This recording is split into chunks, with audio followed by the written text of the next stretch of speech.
తాకట్టులో ఉన్న బంగారాన్ని విడిపించి ఆ రోజున్న మార్కెట్ ధర కట్టి మిగిలిన డబ్బును మీకు అందిస్తుంది కొమ్మూరి గోల్డ్. నమస్తే, నేను ముఖేష్. జూలై 27వ తారీఖు నుండి డిసెంబర్ 11 వరకు శని వక్రగతి అయితే జరగబోతుంది. ముఖ్యంగా ఈ శని వక్రగతి మార్పు వల్ల ద్వాదశ రాశుల వారికి ఎలా ఉండబోతుంది, ముఖ్యంగా ఏ రాశిపై ఎటువంటి ప్రభావం చూపబోతుంది, అదేవిధంగా ఆ రాశికి సంబంధించినటువంటి ఆరోగ్యం, ఐశ్వర్యం, ధనం, ఉద్యోగం ఇటువంటి వాటిలలో ఈ శని వక్రగతి ప్రభావం ఏ విధంగా ఉండబోతుందో తెలియజేయడానికి ఈరోజు మనతో పాటు ఉన్నారు వేదిక్ ఆస్ట్రాలజర్ శ్రీ గోనుగుంట్ల సురేష్ బాబు గారు. సార్ నమస్కారం. సార్ ముఖేష్ గారు నమస్కారం అండి. ముఖ్యంగా శని వక్రగతి అయితే ప్రారంభం కాబోతుంది. 138 రోజుల పాటు ఈ శని వక్రగతి ప్రభావం ఉండబోతుందని జ్యోతిష్య శాస్త్రం చెప్తుంది. ముఖ్యంగా ఈ శని వక్రగతి వల్ల ద్వాదశ రాశుల వారు ఎవరైతే ఉన్నారో మేష నుంచి మీనం వరకు వీరికి ఎలా ఉండబోతుంది అంటున్నారు. వీరి చేసే పనుల మీద కానీ వీరి ఆరోగ్య రీత్యా కానివ్వండి, వీరి వ్యక్తిగతంగా వీరిపై ఎటువంటి ప్రభావం చూపనుందంటారు? ఓం గం గణపతియే నమః, ఓం శం శనిశ్చరాయ నమః, నమో నమః. సో ముందు శని భగవానులకి చక్కగా నమస్కారం చేయడం చాలా ఇంపార్టెంట్. శని అంటే ఏంటంటేనండి లేట్ అని మీనింగ్ అండి. శనిచ్చర, చర అంటే మూవ్ అవటం, శనిచ్చర అంటారు అనమాట. శనీశ్వరుడు అంటారు కానీ యాక్చువల్గా మీనింగ్ శనిచ్చర అంటే చరం అంటే కదలటం అనమాట. శని అంటే లేటుగా, శని అన్నింటినీ లేటుగా కదిలిస్తుంటాడు కాబట్టి శనిచ్చరుడు అంటారు అనమాట. ఇప్పుడు ఏం జరుగుతుంది, ఒక 4.5 నెలల పాటు అంటే 27వ తారీఖు ఈ మంత్ నుంచి 11th డిసెంబర్ వరకు ఈ 4.5 మంత్ శని ఇప్పటిదాకా క్లాక్ వైజ్ డైరెక్షన్లో వెళ్తున్న శని రివర్స్లో వస్తూ ఉంటాడండి. ఈ రివర్స్లో రావటం అంటే జనరల్గా ఇలా మనం ముందుకెళ్తూ ఉండే పరిస్థితి వేరు. ఎప్పుడైతే మన రివర్స్ గేర్లో కారు వెళ్తూ ఉంటే మనం వెనక్కి చూస్తూ ఉంటాం కదండి, బ్యాక్ చూస్తూ ఉంటాం అనమాట. అలా ఈ యొక్క శనికిలో మార్పులు రావడంతో అది ఇండివిజువల్ లైఫ్ మీద కూడా ఎఫెక్ట్ ఉంటుంది. ఎలాంటి ఎఫెక్ట్ ఉంటుంది, వేటి మీద ఉంటుంది? శని వచ్చేటప్పటికి కర్మ ఫల ప్రదాత అంటారు. మనం ఎంత హార్డ్ వర్క్ చేసినా ఆ యొక్క హార్డ్ వర్క్ రిజల్ట్ రావాలంటే శని యొక్క అనుగ్రహం ఉండాలి. అంటే మనం వర్క్ చేస్తే దాని యొక్క రిజల్ట్ రావడానికి శని యొక్క అనుగ్రహం ఉండాలి. రెండోది శని వచ్చేటప్పటికి డిసిప్లిన్. ఓకే, మనం ఏదైనా సక్సెస్ సాధించాలంటే డిసిప్లిన్లో ఉండాలి, పద్ధతులు పాటించాలి. వాటిని ఎంత చక్కగా మనం పాటిస్తూ ఉంటే అంత సేఫ్గా వెళ్తూ ఉంటాం. నెక్స్ట్ ఆలస్యం. శని ఏం చేస్తాడు, ముందుగా చెప్పుకున్నాం ప్రతిదాన్ని ఆలస్యం చేస్తూ ఉంటాడు. రెండు, ప్రతిదాన్ని పరీక్షలు టెస్ట్ చేస్తూ ఉంటాడు అనమాట. శని క్వాలిటీ కంట్రోలర్, క్వాలిటీ చెక్ చేస్తూ ఉంటాడు అనమాట. ఎక్కడైనా బాగలేకపోతే మళ్ళీ వెనక్కి కుట్టేస్తూ ఉంటాడు అనమాట ఫైల్. అంతే కదండి, ఫైల్ ముందుకు వెళ్ళి ఎక్కడ తేడా ఉంటే ఏం చేస్తాం, వెనక్కి మళ్ళీ రిటర్న్ పంపించేస్తాం అనమాట. ట్రాన్సాక్షన్ ఆన్లైన్లో ముందుకు వెళ్ళిపోదు అంటే శని ఆటంకం పెట్టేశాడు అని చెప్తారనమాట. అంతేకాకుండా వైరాగ్యం. ఓకే, ఏది ఇంపార్టెంట్ ఏది అన్ఇంపార్టెంట్, కొంతమంది అన్ఇంపార్టెంట్ దానికి తెగ టైం స్పెండ్ చేస్తూ ఉంటారు. బట్ శని గ్రహం అనుగ్రహం ఉంటే ఏదైతే లైఫ్లో ఉపయోగమో దాని మీదే మనం ఫోకస్ చేస్తూ ఉంటాం అనమాట. అంతేకాకుండా శని వచ్చేటప్పటికి దీర్ఘాయువు అని చెప్తారు అనమాట. ఆయుష్ బాగుండాలన్నా కానీ శని ఉండాలి అని చెప్తారు. మన ఒంట్లో బోన్స్ ఉంటుంది చూడండి, ఆ బోన్ని రిప్రజెంటేషన్ చేసేది శని మహాత్ముడు అనమాట. శని కనుక సరిగా లేకపోతే కాళ్ళు ఎరగటం, చేతులు ఎరగటం ఇవన్నీ చేస్తూ ఉంటే, శని సరిగా లేకపోతే పని ఫస్ట్ చేయలేడు, చేసినా కానీ రిజల్ట్ రాదు. ఇలా ఈ 5 రకాలు, ఏది కాదు ఇంకా చాలా ఉన్నాయండి. ఈ యొక్క విషయాల్లో ప్రతి ఒక్క రాశికి ఖచ్చితంగా ప్రభావం ఉండబోతుంది. అది ఒక్కొక్క రాశికి ఎలా ఉండబోతుందో మనం చూద్దాం.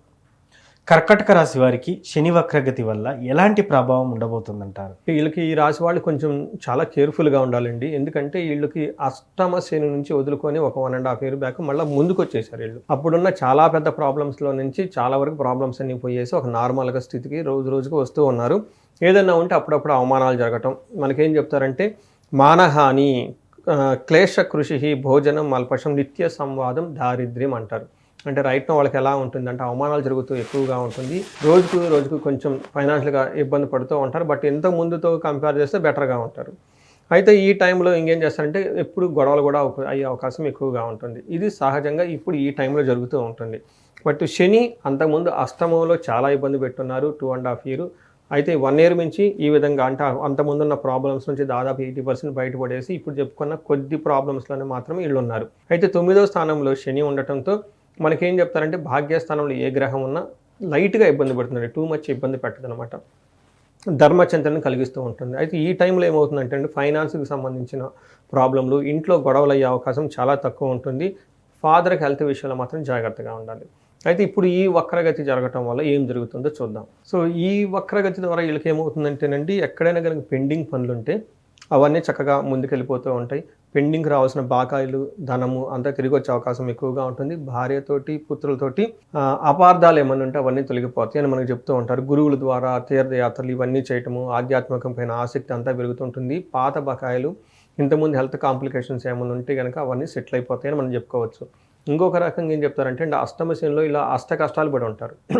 ఈ అష్ట కష్టాల దగ్గర నుంచి ఇంకా ఏమైనా పెండింగ్ ఉన్నాయా, అప్పట్లో మనం కొన్ని చేయాలనుకున్న పనులు చేయలేకుండా ఉన్నామా అనేది ఒకసారి రివ్యూ చేసుకుని మళ్ళీ ముందుకెళ్ళే అవకాశం ఉంటుంది.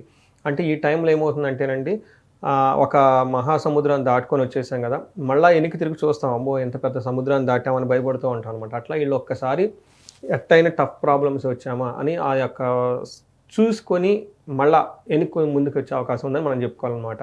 అంటే ఈ టైంలో వీళ్ళు ప్లానింగ్ అనేది గత చరిత్రను దృష్టిలో పెట్టుకొని ఒక్కసారి రివ్యూ చేసుకొని అష్టమ శనిలో మనం ఏమేమి ఎక్కడెక్కడ ఇబ్బందులు పడ్డాము, ఎందుకు పడ్డాము, దానికి కారణం ఏంటని ఆలోచించుకొని అక్కడ నుంచి ముందుకు వెళ్ళిపోతే బాగుంటుంది అనమాట. ఈ 4.5 months బ్యాక్ రివ్యూ చేసుకుంటారు అనమాట. ఇంతకుముందు అష్ట కష్టాలు ఎలా ఏం పడ్డాము, దానికి కావాల్సిన కారణం ఎవరు అని ఆలోచించుకొని ఇంకొకసారి రివ్యూ చేసుకొని అది కాకుండా రిపీట్ కాకుండా జాగ్రత్తగా ఉండేసి ముందుకెళ్ళే టైం అని మనం చెప్పుకోవాలండి.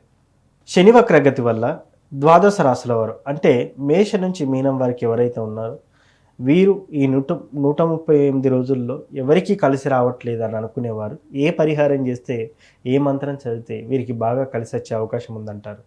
ఇక్కడ పరిహారాలు ఎలా చేసుకోవాలంటేనండి, మనం చిన్న రాయి తగిలింది, చిన్న రాయి, మనం ఏం చెయ్యం, ఓకే వెళ్ళిపోతాం. అంటే చిన్న ప్రాబ్లమ్స్ వచ్చినప్పుడు టేక్ ఇట్ ఈజీ. కొన్నిసార్లు పెద్ద రాయి తగిలింది, ఏమవుతుంది, బ్లీడ్ అవుతుంది. ఇమ్మీడియట్గా మనం పసుపు మన ఇంట్లో హోమ్ రెమెడీస్ చేసుకుంటాం అనమాట. ఇంకొన్నిసార్లు ఇంకా పెద్దది తగులుతుంది, అప్పుడు ఏం చేస్తాం, బ్రాండెడ్ ఏదో వేసేసుకొని ఒక 2-3 days వెళ్ళిపోతాం. ఇంకా పెద్దది తగిలితే కట్టేసుకోవాలి కదా, రెస్ట్ తీసుకోవాలి. అప్పుడు ప్రొఫెషనల్స్ హెల్ప్ అవసరం అవుతుంది, మనం చేసుకోవడానికి కుదరదు. డాక్టర్స్ వెళ్ళాలి, వాళ్ళు ఎక్స్రేలు తీసుకోవాలి, సమస్య తీవ్రతను చూస్తూ ఉంటారు అనమాట. ఇది ఎందుకు చెప్పానంటేనండి, సమస్య తీవ్రత చాలా సీరియస్గా ఉన్నప్పుడు ప్రొఫెషనల్స్ హ్యాండిల్ చేయాలి. అందుకని నేను రెమెడీస్ 2 రకాలుగా చెప్తా. ఒకటి, ఇంట్లో మీ వంతా మీరు చేసుకునేకి చిన్న ప్రాబ్లమ్స్ ఉంటే పోతుంది. బట్ చాలా సీరియస్గా ప్రాబ్లమ్స్ ఉంటాయి, జాబులు పోతుంటాయి, తర్వాత ఉద్యోగంలో లాస్లు వచ్చేస్తాయి. అప్పటిదాకా బాగున్న వాళ్ళు, పర్టికులర్గా నేను ప్రతిసారి చెప్తూ ఉంటానండి, వాళ్ళ age 40 +or- okay 45 +or- 5 years ఉంటే 40 to 50 మధ్యలో ఉండి కెరియర్లో బ్రేక్ వచ్చింది మాకు, అప్పటిదాకా ఫ్యామిలీ ఓకే ఒక 10-15 years కెరియర్ ఉండి ఈ కెరియర్లో ఈ టైంలో వీళ్ళకి సడన్గా బ్రేక్ ఎందుకు వస్తుంది? వెరీ కామన్ సెన్స్ అండి. మన సైన్స్ ప్రకారం ఎక్స్పీరియన్స్ ఉంది, ఓకే అవకాశాలు ఎక్కువ ఉంది, మనం ఎంగేజ్లో ఉన్నాము, బట్ ఈ టైంలో సడన్గా ఎందుకు వచ్చిందని ఆలోచించుకోవాలి. అదేంటంటే సమస్య వీళ్ళ లెవెల్లో లేదండి, ద బియాండ్ ఉంటుంది వీళ్ళకి సంబంధించి. వాటి మన జ్యోతిష శాస్త్రం చాలా క్లీన్గా చెప్తారు. జనరల్గా మోడర్న్ సైన్స్లో ఏమంటారు, మిడ్ లైఫ్ క్రైసిస్ అని చెప్పేసి వదిలేస్తారు, దానికి సొల్యూషన్ లేదు, హార్మోనల్ చేంజెస్ అంటారు, అదంటారు, ఇదంటారు, రకరకాలు చెప్తూ ఉంటారు. బట్ యాక్చువల్గా జ్యోతిష శాస్త్రంలో చాలా చెప్తుంటుంది ఏంటంటే, ఈ టైంలో వాళ్ళకి శాపాలను ఉంటాయి, లేదా గ్రహ దోషాలను ఉంటాయి, ఇవి ఉంటే ఈ టైంలో యాక్టివేట్ అవుతాయి. ఇన్ కేస్ అవి ఉండి ఇప్పుడు దాకా మనం చెప్పిన దానికి టాప్అప్గా శని బాధలు ఉంటే సమస్య తీవ్రత చాలా ఎక్కువగా ఉంటుంది. రెండోది, ఇప్పుడు ఏలినాటి శని దశలు నడుస్తూ ఉంది ఎవరెవరికండి, కుంభ, మీన, మేష. తర్వాత అష్టమ శని నడుస్తుంది సింహరాశికి, అర్ధాష్టమ శని ధనుసు రాశి వాళ్ళకి నడుస్తుంది. ఈ 5 రాశుల వాళ్ళకి శని బాధలు ఎక్కువగా ఉన్నాయి. వీళ్ళు తీవ్రత చాలా ఎక్కువగా ఉంటుంది. అందులో ఈ గ్రహ దోషాలు ఉండి ఏమైనా శాపాలు ఉండి వాటికి ఈ 5 రాశుల వాళ్ళకి కలిసి ఉంటే ఇంకా పీక్ లెవెల్లో ఉంటుంది. అయితే ఇంట్లో ఒకే ఇంట్లో ఇందాక చెప్పుకున్న రాశులు వాళ్ళు ఎవరైనా ఏలినాటి శని, అర్ధాష్టమ శని, అష్టమ శని, అర్ధాష్టమ శని రాశులు వాళ్ళు ఒకళ్ళు కానీ, ఇద్దరు కానీ, ముగ్గురు కానీ ఉండి వాళ్ళలో ఇంకా ఎవరికైనా పితృదోషాలు అవన్నీ ఉంటే ఆ ఇంట్లో అవుట్ ఆఫ్ కంట్రోల్, ఎవరు ఎటు పోతున్నారు, ఏం పోతున్నారు ఎవరికి అర్థం కాదు, లెగిస్తే గొడవలు, అసలు పరిస్థితి వాళ్ళ కంట్రోల్లో ఉండదు, ఇంట్లో మనుషులు ఎవరు కుదురుగా ఉంటారు. దీన్ని హ్యాండిల్ చేయాల్సిన పరిస్థితి డిఫరెంట్గా ఉంటుంది. నేనేం చెప్తానంటే పరిహారాలు 2 రకాలు చెప్తాను. ఒకటి, నార్మల్గా ఉన్న వాళ్ళకి ఏంటంటే ఇంట్లోనే చేసుకునేది ఏంటంటే శని పిప్పలాద స్తోత్రం అని ఉంటుంది. దీన్ని ఉదయం సాయంత్రం చదవటం చాలా ఇంపార్టెంట్. హనుమాన్ చాలీసా ఉదయం ఒక్కసారి చదవటం ఇంపార్టెంట్. వీటితో పాటు లేదంటే హనుమాన్ కార్యసిద్ధి మంత్రం చదువుకున్నా కానీ ఒక ఎనీవన్. నెక్స్ట్ శనివారం వీళ్ళు చక్కగా నవగ్రహాల దగ్గరికి వెళ్ళేసి శనికి నువ్వు నూనెతో తైలాభిషేకం చేసుకుంటే సరిపోతుంది. ఇది మనకి హోమ్ రెమెడీస్ లాగా చేసుకోవాలి. అయితే ఇంకొన్ని రెమెడీస్ ఏంటంటే కొంచెం మనం స్ట్రెచ్ బయటకు వెళ్ళిపోయి వేరే వాళ్ళకి సేవ చేయటం, గుళ్ళల్లో సేవ చేయటం, హెల్ప్ చేయటం, పూర్ పీపుల్కి ఇలా సేవ చేస్తే ఇంకా బాగుంటుంది. ఇది కూడా మన లెవెల్లో మనం డబ్బులు ఖర్చు పెట్టుకునేది కాకుండా చేసుకోవచ్చు. ఇంకా డబ్బులు ఖర్చు పెట్టుకోకుండా చేసేది ఏంటంటే ఉదయాన్నే యోగా చేయటం, మెడిటేషన్ చేయటం, ఈ తర్వాత కొంచెం ఎక్సర్సైజులు చేయటం, ఇవన్నీ మనకు చాలా కష్టమైన పనులు అనమాట కదా, ఎస్. చాలా కష్టమైనవి. బట్ అలాంటి చేయలేం, బట్ అలాంటి చేస్తూ ఉండాలి. శనికి ఎక్సర్సైజులు ఇవన్నీ చేస్తే కలిసి వస్తుంది. ఇది కొంచెం టఫ్ అయింది, ఇంకా టఫ్ అయిన ఉంటుంది. ఇందాక మనం చెప్పుకున్నట్టుగా చాలా సీరియస్గా ఉన్న వాళ్ళు ఇవి పరిస్థితి వాళ్ళు హ్యాండిల్ చేయలేరు కాబట్టి ప్రొఫెషనల్స్ రావాలి. అప్పుడు ఏంటంటే అండి, శనికి సంపూర్ణ శాంతి పూజలు అని చేయాలంటే శనికి జపాలు, దానాలు, హోమాలు, తర్పణం అని చెప్పేసి ఇది బ్రాహ్మణుల దగ్గరికి వెళ్ళేసి ఆ మంత్రసిద్ధి ఉన్న వాళ్ళ దగ్గరికి వెళ్ళిపోయేసి వాళ్ళ దగ్గర ఈ పూజలు చేయించుకుంటే శని అనేవాళ్ళు శాంతి పడతారు. అంటే దానితో పాటుగా శనికి అధిష్టాన దేవత దక్షిణ కాళీ అమ్మవారు అనమాట. ఈ దక్షిణ కాళీ అమ్మవారికి సంబంధించిన జపం చేయించుకొని ఇంకా మన్యు పాశుపత అభిషేకం అని ఉంటుంది. అంటే కార్యజయం వస్తుంది. ఎవరైనా కనుక ఎక్కడైనా ఆగిపోయి ఉంటే కార్యజయం రావడానికి, శత్రుబాధలు విపరీతంగా ఉంటారు. పద్దాకలు వీళ్ళ మనాన్ని ఇల్లు ఉంటే వచ్చి ఇబ్బంది పెడుతూ ఉంటారు అన్నమాట. అట్లాంటి వాళ్ళకి శత్రుబాధలు పోవడానికి. మూడోది ఏం చెప్తారంటే వీళ్ళకి ధన ప్రవాహం కావాలి. అందుకని చెప్పేసి మన్యు పాశుపత అభిషేకము, శనికి సంపూర్ణమైన శాంతి పూజలు చేయించుకుంటూ ఉంటే చక్కగా ఈ ప్రాబ్లమ్స్ నుంచి చాలా వరకు తగ్గిపోతాయి అని చెప్తారు. అంటే పోతాయి అని చెప్పేసి అనకూడదు.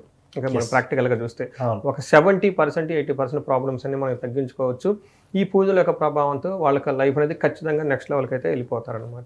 ఇలా వాళ్ళకున్న సమస్యను బట్టి ఇండివిజువల్గా వాళ్ళు ఇందాక బాగా క్రైసిస్లో ఉండి ఇబ్బంది పడిపోతున్నాం అనుకున్నప్పుడు ఖచ్చితంగా ఒకసారి జాతక చూపించుకోవటం, జాతక చక్రం చూపించుకోవటం చాలా చాలా ఇంపార్టెంట్. ఎస్. సో ముఖ్యంగా ద్వాదశ రాశుల వారికి శని వక్రగతి వల్ల ఎలాంటి ప్రభావం చూపబోతుంది అని చాలా చక్కగా చెప్పున్నారు. వ్యక్తిగతంగా కూడా ఇంకేమైనా తెలుసుకోవాలనుకుంటే పర్సనల్గా మీతో 1-to-1 మీట్ అయినా లేకపోతే కాల్ మాట్లాడినా కూడా వాటికి సంబంధించినటువంటి చక్కటి పరిహారం అందజేస్తామని కూడా చెప్పారు గురువుగారు. ధన్యవాదాలు. ధన్యవాదాలు.